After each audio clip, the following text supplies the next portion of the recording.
Hello and welcome दोस्तों। तो आज एक बार फिर से आपके अपने चैनल डाटा क्लासेस पर बहुत बहुत स्वागत है।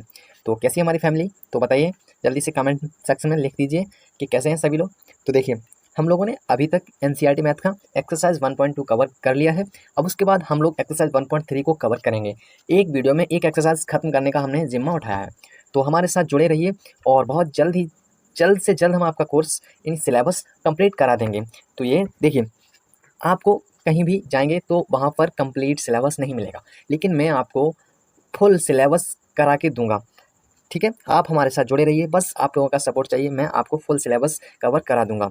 तो देखिए, जैसा कि आप लोग सभी जानते हैं, इस पैंडेमिक की वजह से, इस कोरोना महामारी की वजह से हमारी क्लासेस रेगुलर नहीं हो पा रही हैं।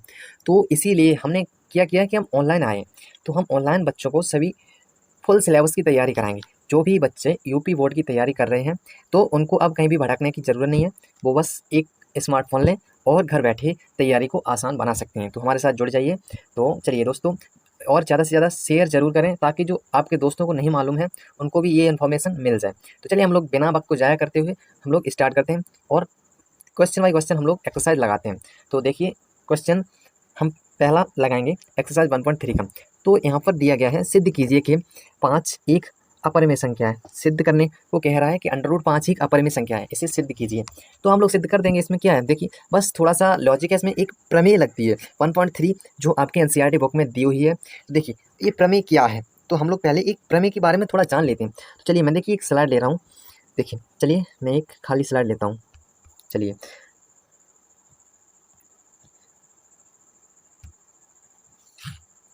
देखिए मैं एक खाली स्लाइड ले रहा हूँ।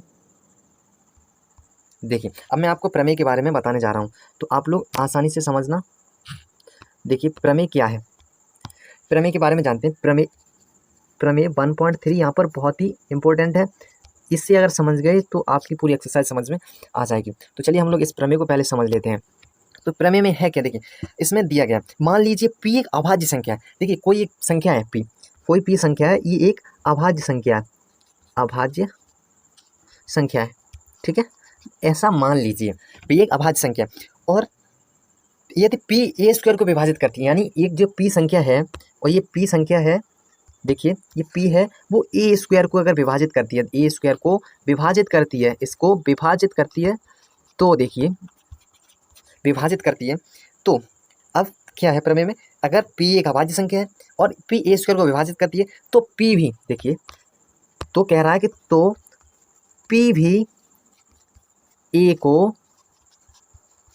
विभाजित करेगा, यानी p भी a को विभाजित करेगी। ठीक है, तो प्रमेय ने कहा है कि अगर, देखिए कि अगर, देखिए प्रमेय ने क्या कहा, प्रमेय 1.3 ने बोला है, हमारे एनसीईआरटी बुक में दिया गया है कि अगर कोई संख्या है, मान p मैंने मान लिया है, वैसे कुछ भी हो सकता है, p की जगह कोई भी नंबर हो सकता है, तो ये अभाज्य संख्या, यदि अभाज्य संख्या है तो यहाँ पे समझने की बात है कि यदि एक p है वो अभाज्य संख्या है, ये p है, अगर वो अभाज्य संख्या है, ठीक है, अगर p अभाज्य संख्या है और a स्क्वायर कोई संख्या, मतलब कोई संख्या a स्क्वायर की जगह कोई संख्या मतलब उसका वर्ग है, उसको अगर विभाजित करता है, उसको अगर विभाजित करता है तो p a को भी विभाजित करेगा। ठीक है, ये तो एक लॉजिक है। अब इसको हम अब सवाल के माध्यम से समझते हैं, एक सवाल लेते हैं, उसके बाद हम आपको समझाते हैं। तो चलिए मैं स्लाइड को ऊपर करता हूँ उससे। देखिए जैसे ये कहा गया कि माना p एक अभाज्य संख्या, हमने p को मान लिया कि p 5 है, ठीक है, और एक संख्या हमने मान ली 25, मतलब 25 है, ये 5 का स्क्वायर, इसे हम लिख सकते हैं 5 का स्क्वायर, ए स्क्वायर के रूप में लिखते हैं 5 का स्क्वायर। अब क्या 5 इसको डिवाइड करेगा, हाँ करेगा। कितने बार करेगा, 5 बार करेगा। ठीक है, तो अब देखिए क्या 5 है, जो p है, जो हमने p क्या माना है, p बराबर माना 5 और a स्क्वायर बराबर माना है, ए स्क्वायर बराबर हमने 25 यानी 5 स्क्वायर माना है। तो जब 5 ने 25 को डिवाइड किया तो क्या क्या 5 5 यानी ए को, ए बराबर कितना हो जाएगा, ए स्क्वायर बराबर 25 है तो ए बराबर कितना आ जाएगा 5, ए बराबर 5 आ जाएगा। तो क्या 5 को डिवाइड नहीं करेगा, 5 को डिवाइड नहीं करेगा, बस यही तो कहा गया है। तो इसको समझना बहुत ही ज़रूरी था हमारे लिए, क्योंकि हम यही सवाल में लगाएंगे। तो चलिए हम लोग अब एक्सरसाइज की तरफ बढ़ते हैं। तो हम लोग सवाल की तरफ बढ़ते हैं। हमारा सवाल देखिए, अब हम लोग इस स्लाइड को रिमूव करते हैं। चलिए इसको मैं एक बार से इरेज कर दूं। चलिए अब हम लोग आगे बढ़ते हैं अपने सवाल की तरफ। तो आपका सवाल क्या आपकी स्क्रीन पर रहा, देखिए सवाल क्या है। चलिए अब सवाल में कहा गया है सिद्ध कीजिएगा अंडर रूट 5 एक अपरिमेय संख्या है। जब अपरिमेय संख्या सिद्ध करने को बोला है, वैसे तो हम जानते हैं अंडर रूट 5 एक अपरिमेय संख्या होती है, ठीक है। तो हम इसे सिद्ध कैसे करेंगे, प्रूव कैसे करेंगे, ये एग्जाम में आ जाए तो हम कैसे करेंगे। तो देखिए सबसे पहले करना क्या, जो भी हमें दिया गया अपरिमेय बोला है तो हम इसके ठीक अपोजिट मानेंगे, अपोजिट मतलब विपरीत मानेंगे। अगर अपरिमेय दिया तो हम इसको परिमेय मान के सॉल्व करेंगे। तो हम लोग यहाँ पर कैसे करेंगे, ठीक है। तो चलिए हम लोग करके देखते हैं। हमें क्या करना है, हम मान लेंगे इसके विपरीत, हम लोग क्या करेंगे, इसके अपोजिट मानेंगे, इसके विपरीत अंडर रूट 5 को परिमेय मानिए, परिमेय मानकर, ठीक है। इसके विपरीत हम अंडर रूट 5 को परिमेय मान लेंगे, ठीक है, एक परिमेय संख्या मान लेंगे। माना अंडर रूट 5 एक परिमेय संख्या। तो इसके बाद हम क्या करेंगे, हम दो पूर्णांक लेंगे, ठीक है, दो पूर्णांक लेंगे। क्या होते हैं देखिए, हमने परिमेय संख्या की आपको डेफिनेशन तो मालूम होगी कि वे संख्याएं जो परिमेय वे संख्या, देखिए परिमेय संख्या की डेफिनेशन मैं आपको बता रहा हूँ।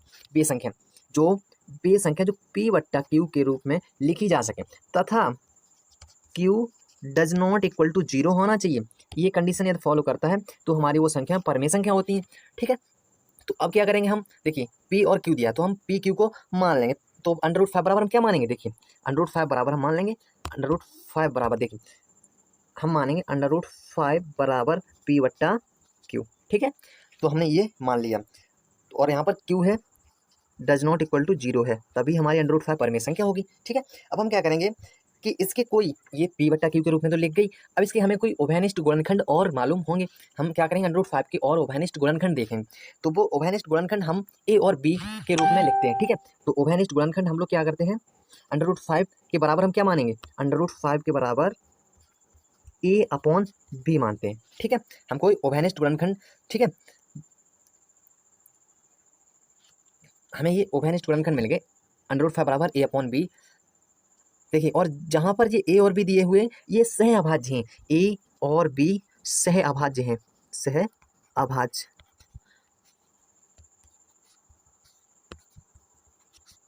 सह अभाज्य हैं, ठीक है। ये चीज आप ध्यान रखेंगे, अंडर रूट 5 बराबर A/B सह अभाज्य हैं। तो अब यहाँ से सॉल्व करना स्टार्ट करते हैं हम लोग। देखिए सवाल को यहीं से सॉल्व करते हैं। देखिए अब हम कैसे सॉल्व कर सकते हैं, यहाँ पर तिरछा गुणा, यहाँ पर बटे 1 मान के तिरछा गुणा कर देंगे, 5 और अंडर रूट 5 और B का गुणा हो जाएगा। तो B√5 यानी B अंडर रूट 5 बराबर A। अब क्या करेंगे हम लोग, अब दोनों तरफ हम स्क्वायर कर देंगे, ठीक है। तो दोनों तरफ स्क्वायर कर देंगे, दोनों तरफ वर्क कर देंगे, ठीक है, वर्क। तो दोनों तरफ वर्क करेंगे तो देखिए क्या हो जाएगा, दोनों तरफ जब वर्क करेंगे तो क्या होगा, B का स्क्वायर हो जाएगा B² और 5 का अंडर रूट हट जाएगा तो 5 हो जाएगा, 5B² बराबर A² होगा, ठीक है। अब क्या करेंगे, अब इसको स्लाइड को ऊपर करते हैं और B² बराबर क्या निकला, A² बटे में 5 आ जाएगा, ठीक है। जो संख्या लेफ्ट हैंड साइड में गुणा में है वो राइट हैंड साइड में जाके भाग में हो जाती है, ठीक है। दाएं पक्ष में अगर गुणा में है तो बाएं पक्ष में जाके भाग में हो जाएगी। तो B² बराबर A²/5। तो अभी हमने आपको एक प्रमेय बताई 1.3, उसको आपको दिमाग में रखना ही रखना। तो चलिए अब ये प्रमेय क्या कहती है, अब यहाँ पे प्रमेय लगा देंगे, यहाँ पे लगा देंगे प्रमेय 1.3 से, ठीक है। अब यहाँ पर B² बराबर A²/√5 आया। तो कोई संख्या, हमने क्या बताया था अभी, कोई संख्या P है, P संख्या है और वो एक अभाज्य संख्या है। तो हम 5, देखिए एक अभाज्य संख्या, 5 अभाज्य संख्या कैसे है। अब आप ये आपके मन में सवाल आता होगा 5 एक अभाज्य संख्या है तो कैसे। तो 5 देखिए कैसे है, 5 की वे संख्या, अभाज्य संख्या कौन सी संख्या होती है, वे संख्या जिनका एक, ठीक है, वे संख्या जिनका एक और स्वयं के अलावा कोई और गुणनखंड ना हो, वे संख्या अभाज्य संख्या कहलाती है। तो यहाँ पर 5 का देखिए कोई गुणनखंड होता है 5 और 1 के अलावा नहीं होता है, तो हम कहेंगे कि 5 एक अभाज्य संख्या है। तो अब क्या करेंगे हम, P हमने माना था, अभी आपको बताया था कि P बराबर कोई अभाज्य संख्या, अभाज्य संख्या वो कितनी है 5, और अगर ये A² को विभाजित करती है, A² को विभाजित कर रही है, अगर ये A² को विभाजित कर रही है तो क्या 5, जब 5 A² को विभाजित कर रही है तो क्या 5 A को विभाजित नहीं करेगी, 5 A को भी तो विभाजित करेगी। तो बस यही तो प्रमेय में हमने समझाया था आपको अभी। तो आप निष्कर्ष क्या निकला कि 5 इसको भी विभाजित करेगा, A को भी, ठीक है। तो इसलिए प्रमेय 1.3 द्वारा 5 A को भी विभाजित करेगा। अतः A बराबर, देखिए अब यहाँ से हम क्या करेंगे, देखिए हम A की जगह कुछ लिखते हैं, ऐसा लिखते हैं जो 5 से डिवाइड हो जाए, ठीक है। A से हम क्या करेंगे, जो A है, क्योंकि A हमने अभी माना है, देखिए A हमने ऐसा यहाँ पे मानना, कोई संख्या एक संख्या है तो हम 5 से जो डिवाइड हो जाए हम ऐसी संख्या माने, हम माना हम A बराबर हम रख देंगे 5C, क्योंकि जो 5 से 5 कट जाएगा तो 5C भी डिवाइड हो जाएगी 5 से, तो हम क्या करेंगे A बराबर 5C मान लेते हैं। तो चलिए हम लोग यहाँ पर रख देते हैं, ठीक है। तो सवाल का यहाँ पे क्या था, P देखिए यहाँ बी स्क्वायर बराबर ए स्क्वायर अपॉन 5 है, बी स्क्वायर बराबर ए स्क्वायर अपॉन 5, तो यहाँ पर रख देंगे बी स्क्वायर बराबर ए स्क्वायर की जगह क्या रख देंगे, ए बराबर हमें क्या माना 5c, तो ए स्क्वायर की जगह 5c का स्क्वायर हो जाएगा और अपॉन में 5 है। तो अब हम लोग इसे सॉल्व कर लेते हैं, तो बी स्क्वायर बराबर 5c का स्क्वायर करेंगे, 5 का स्क्वायर 25 और c का c स्क्वायर अपॉन 5। ठीक है, अभी हम यहाँ से सॉल्व करते हैं, 5 से 25 कटा 5 टाइम्स, तो कितना हो गया बी स्क्वायर बराबर 5c स्क्वायर। ठीक है, बी स्क्वायर बराबर 5c स्क्वायर। चलिए अब हम लोग यहाँ से क्या करते हैं, देखिए अब हम यहाँ से सी स्क्वायर की वैल्यू निकालते हैं, तो सी स्क्वायर वहीं रखेंगे, सी स्क्वायर बराबर बी स्क्वायर के बटे में आ जाएगा 5। देखिए अब अभी प्रमेय यहाँ पे फिर लगाएंगे हम लोग। ठीक है, देखिए अब यहाँ पे प्रमेय लगाते हैं हम लोग, तो प्रमेय 1.3 से। ठीक है, चलिए तो यहाँ पर क्या देखो, जब 5 बी स्क्वायर को डिवाइड करेगा, जब 5 बी स्क्वायर को विभाजित करेगा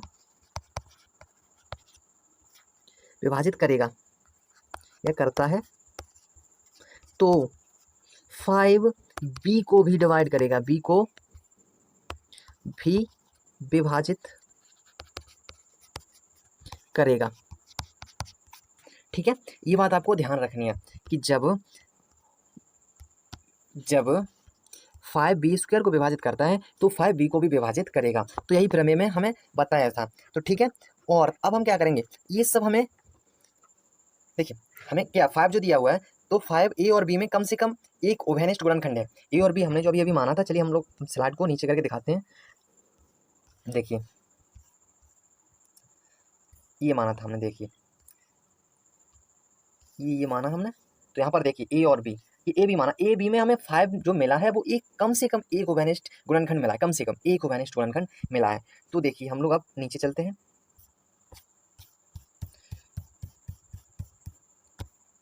चलिए देखिए, तो जब ये मिला है हमें ए और बी में कम से कम एक ओवेनिस्ट गुणनखंड 5 मिला है, तो परंतु ये क्या है, इससे इस तथ्य का विरोधाभास प्राप्त होता है हमें ना, इस चीज का जो ये फैक्ट दिया है इसका हमें विरोध यानी अपोजिट प्राप्त हुआ है, ये हमें अपोजिट प्राप्त हुआ, हमने तो अपोजिट निकाला, तो हमें क्या करना था, अपरमेय निकालना था, हमने निकाला परमेय, तो ये परमेय आ गया, तो हम इसका देखिए परमेय में क्या हमें एक कम से कम एक ओवेनिस्ट गुणनखंड मिला है। ठीक है, तो ये सब विरोधाभास में प्राप्त हुआ है, ए और बी में एक के अतिरिक्त कोई ओवेनिस्ट गुणनखंड नहीं है, ए और बी में कोई अतिरिक्त गुणनखंड नहीं है। 5 तो हमने ये विरोधाभास में निकाला, ये अपोजिट में निकाला, ए और बी में कोई ओवेनिस्ट गुणनखंड होगा ही नहीं, ये तो 5 में निकाला हमने, इसके विरोधाभास में अपोजिट में निकाला है। तो हम क्या कहेंगे कि इसका ये गलती से हमारे निकली है, जो ये 5 निकला है, तो हम क्या कहेंगे ये गलती से निकला है, ये त्रुटिपूर्वक निकला है, गलती से निकला है, तो हम क्या कहेंगे गलती से निकला है, तो हम कह देंगे कि हमारी जो संख्या है √5 है, वो एक अपरिमेय संख्या है, एक अपरिमेय संख्या है, अपरिमेय संख्या है।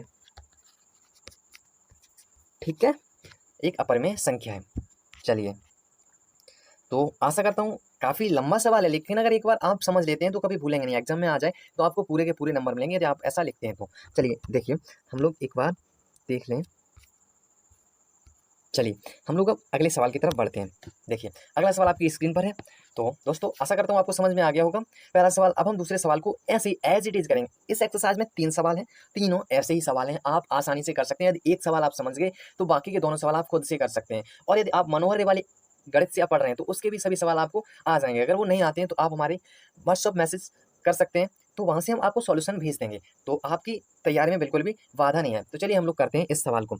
तो अब इस सवाल में भी बोला गया है एज इट इज वैसा ही बोला गया है कि सिद्ध कीजिए कि 3 + 2√5 एक अपरिमेय संख्या। तो हम लोग इसे भी सेम वैसे ही करते हैं, ठीक है, सेम एज इट इज वैसे ही करेंगे हम लोग इसे भी। चलिए हम लोग करते हैं इसे। तो हमने वैसे ही अभी भी क्या किया था, इसके विपरीत हम लोगों ने माना था, फिर से इसके विपरीत ही मानेंगे हम लोग। ठीक है, इसके विपरीत मानिए, देखिए इसके विपरीत मानना है। एक सेकंड, हाँ चलिए विपरीत मानते हैं, इसके विपरीत। ठीक है, इसके विपरीत मानेंगे। अगर इसने बोला अपरिमेय है तो हम मान लेंगे कि परिमेय है। विपरीत 3 + 2√5 अपरिमेय है, परिमेय है। ठीक है, हमने मान लिया कि ये 3 + 2√5 परिमेय है। तो हम लोग क्या करेंगे, अब आगे करेंगे। देखिए अब ये भी माना था वैसे ही सेम। अब क्या करेंगे, हम इसे मान लेंगे पी क्यू के रूप में भी मान सकते हैं। ठीक है, जैसे कि 3+2√5 बराबर P बट्टा Q, जहाँ Q does not equal to 0 होना चाहिए। ये आपको कंडीशन याद रखनी चाहिए। चलिए इस स्लाइड को ऊपर करते हैं। तो हमने अभी जो ओवेन स्टूडेंटखंड निकाले थे, देखिए हमने ए और बी के बीच में कोई ओवेन स्टूडेंटखंड हमें ज्ञात करना है, ठीक है। तो हम लोग क्या करेंगे, ए और बी ज्ञात कर सकते हैं। सहभाज्य ऐसी संख्या हम ए और बी हैं, जो ए देखिए ए और बी ऐसी सहअभाज्य संख्याएं हैं, सहअभाज्य संख्याएं, ऐसी सहअभाज्य संख्याएं जिनको हम ज्ञात कर सकते हैं, ठीक है, यहाँ से ज्ञात कर सकते हैं। सहअभाज्य संख्या ए और बी ऐसी सहअभाज्य संख्या हम यहाँ से ज्ञात कर सकते हैं, ठीक है। तो हम लोग क्या करेंगे, अब इसको मानेंगे, ठीक है। हम लोग मानेंगे यहाँ पर क्या मानेंगे, जो सवाल में दिया गया है, क्या दिया गया है, 3+2√5, 3+2√5 बराबर A/B। हम लोगों ने ये मान लिया, ठीक है। तो हम लोग यहाँ से क्या करेंगे कि जो √2+5 है वो उस तरफ या यहीं रखेंगे, और ये 3 है वो A/B की साइड हम पक्षांतर कर देंगे, ठीक है। तो 2√5 इक्वल टू A/B माइनस 3, इतना हो गया, ठीक है। तो इतना हम लोगों ने कर लिया।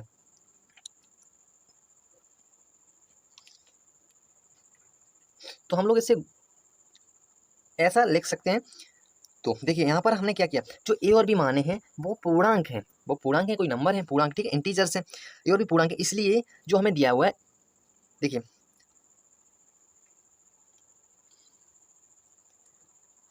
जो भी दिया हुआ है 2√5 A/B माइनस 3 दिया हुआ है,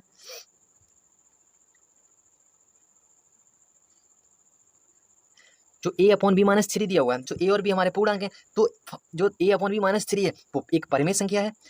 अर्थात जो 2√5 दिया हुआ है, देखिए जब ये एक परिमेय संख्या है, ठीक है, ये एक परिमेय संख्या है, ठीक, तो हम क्या कहेंगे कि 2√5 भी एक परिमेय संख्या है, ठीक है, 2√5 भी एक परिमेय संख्या है, ठीक है। लेकिन यहाँ पर एक चीज समझिए आप, ये चीज हम निकालते हैं ना, ये चीज हम निकाल रहे हैं वो एक विरोधाभास का मतलब समझते हैं, अपोजिशन, ठीक है, जो अपोजिट से निकालते हैं, मतलब विपरीत करके निकाल रहे हैं हम लोग। तो अगर ये परिमेय संख्या यहाँ से निकल रही है, यहाँ से हम लोगों ने परिमेय मानी थी तो परिमेय निकल रही है, तो इसका हम उल्टा कर देंगे तो क्या हो जाएगा, अपरिमेय। इसका अपोजिट क्या हो जाएगा, इसका अपोजिट अपरिमेय हो जाएगा, ठीक है। ये चीज़ आपको समझ आ चुकी होगी। बस यही करना, आगे कुछ भी नहीं करना, आपको लेंथी सवाल नहीं बनाना है बिल्कुल भी। जितना आपको करना बस सॉलिड करना, जो आपको एग्जामिनर देखते ही सवाल बस उसका आपको नंबर दे दें।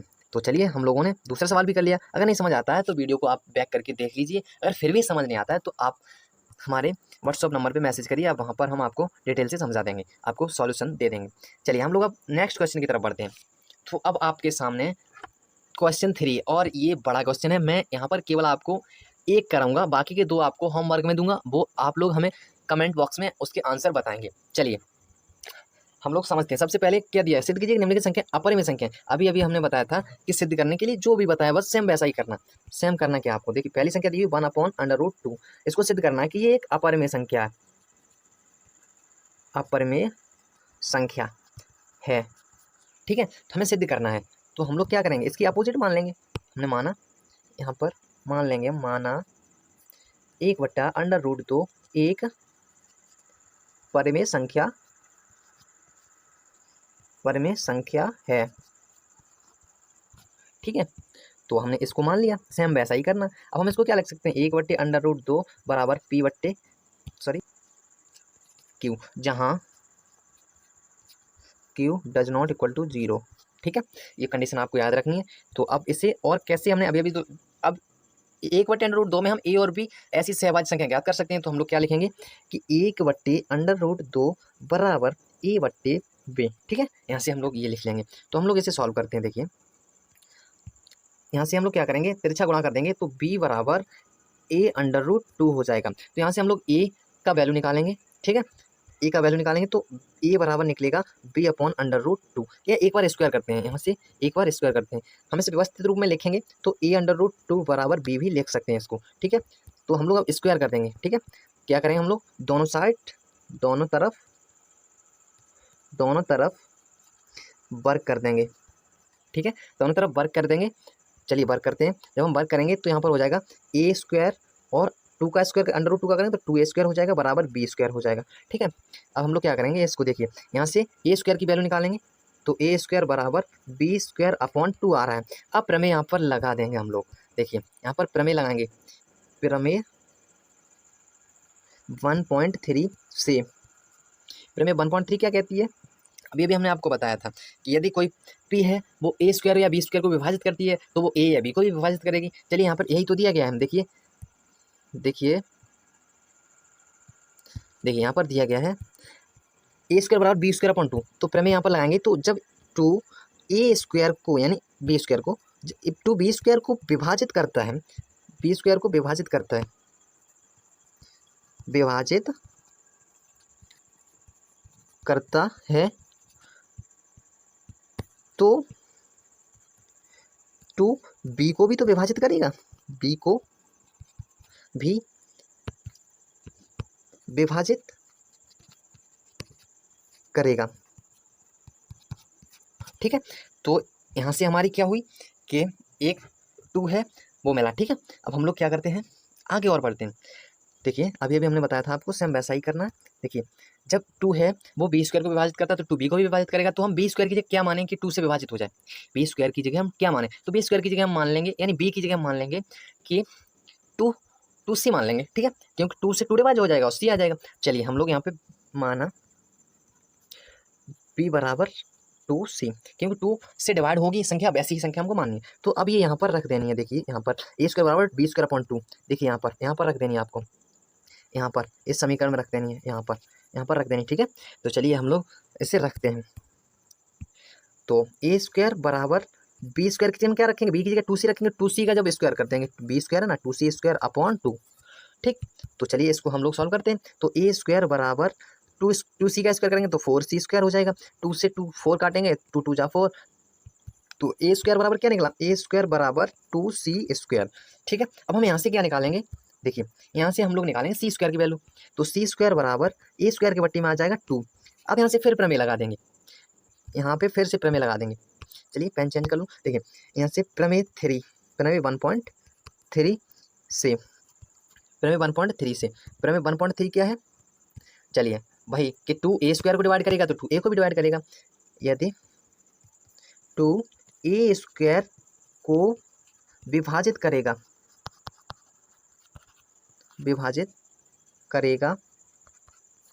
तो टू ए को भी विभाजित करेगा,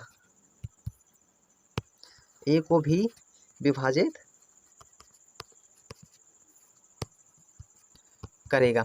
ये आपको जरूर लिखना है, अगर ये नहीं लिखते तो एग्जामिनर आपको सवाल का नंबर नहीं देगा। चलिए इतना आप करने के बाद क्या करेंगे, देखिए बस आपको कुछ नहीं करना है, इसके आगे आपको करना क्या है कि ये जो हमें मिला है, ठीक है, ये सब मिला है तो वो कैसे मिला, हमें विरोधाभास से मिला है, अपोजिशन से मिला है। हमने जब अपोजिट किया उसको परिमेय से परिमेय मान के हमने सॉल्व किया, तब हमें इसका एक फैक्टर मिला हमें। देखिए ए अपॉन बी में हमें ए और बी में क्या एक ओवेनिस्ट मिला, ए अपॉन बी में हमें ओवेनिस्ट क्या मिला, टू एक ओवेनिस्ट गुणनखंड मिला, लेकिन ये होना नहीं चाहिए, होना केवल एक चाहिए। तो हमें ये कैसे मिला है, विरोधाभास से मिला है, ये तो हमें विरोधाभास से मिला है, विरोधाभास या अपोजिशन से, विरोधाभास से हमारी गलती से मिला है, त्रुटिपूर्वक हमने गलत किया, गलत करने से हमको ये मिला है। ठीक है, तो हम कहेंगे कि अतः 1/√2 एक अपरिमेय संख्या है। ठीक है, अपरिमेय संख्या है। तो अब बाकी के जो दो सवाल बचे हैं वो आपको स्वयं करने हैं, प्रैक्टिस करनी घर पे, उसके बाद हमें कमेंट में उनके जवाब देने हैं। यदि आपको नहीं आते तो मैं आपको बता दूंगा, आप केवल व्हाट्सअप नंबर पे मैसेज करिए, सवाल मैं बता दूंगा आपको। चलिए मैं बता देता हूँ कौन कौन से सवाल हैं आपको होमवर्क के लिए। चलिए एक बार मैं स्लाइड को नीचे स्लाइड कर लूँ, ये रहे आपके सवाल। चलिए देखिए आपके सवाल आपकी स्क्रीन पर है, आप स्क्रीनशॉट ले सकते हैं। चलिए देखिए आपके सवाल, ये रहे आपके सवाल, दो सवाल, एक ये और एक ये सवाल हैं आपके, आप इनको घर से करके लाएंगे। ये आपके होमवर्क में सवाल हैं, देखिए ये आपको HW में है, करिए और बताइए। ठीक है, आशा करता हूँ आज का ये वीडियो आपको बहुत ही पसंद आया होगा। अगर वीडियो पसंद आया तो प्लीज़ लाइक करिए और अपने दोस्तों के साथ शेयर करिए, और यहाँ तक अब आ ही गए हो तो चैनल को सब्सक्राइब करना मत भूलिए। तो उम्मीद करता हूँ आप लोग बहुत अच्छे होंगे। तो अब हम लोग मिलेंगे अगले वीडियो में, तब तक के लिए टाटा बाय बाय, जय Hind, love you all guys.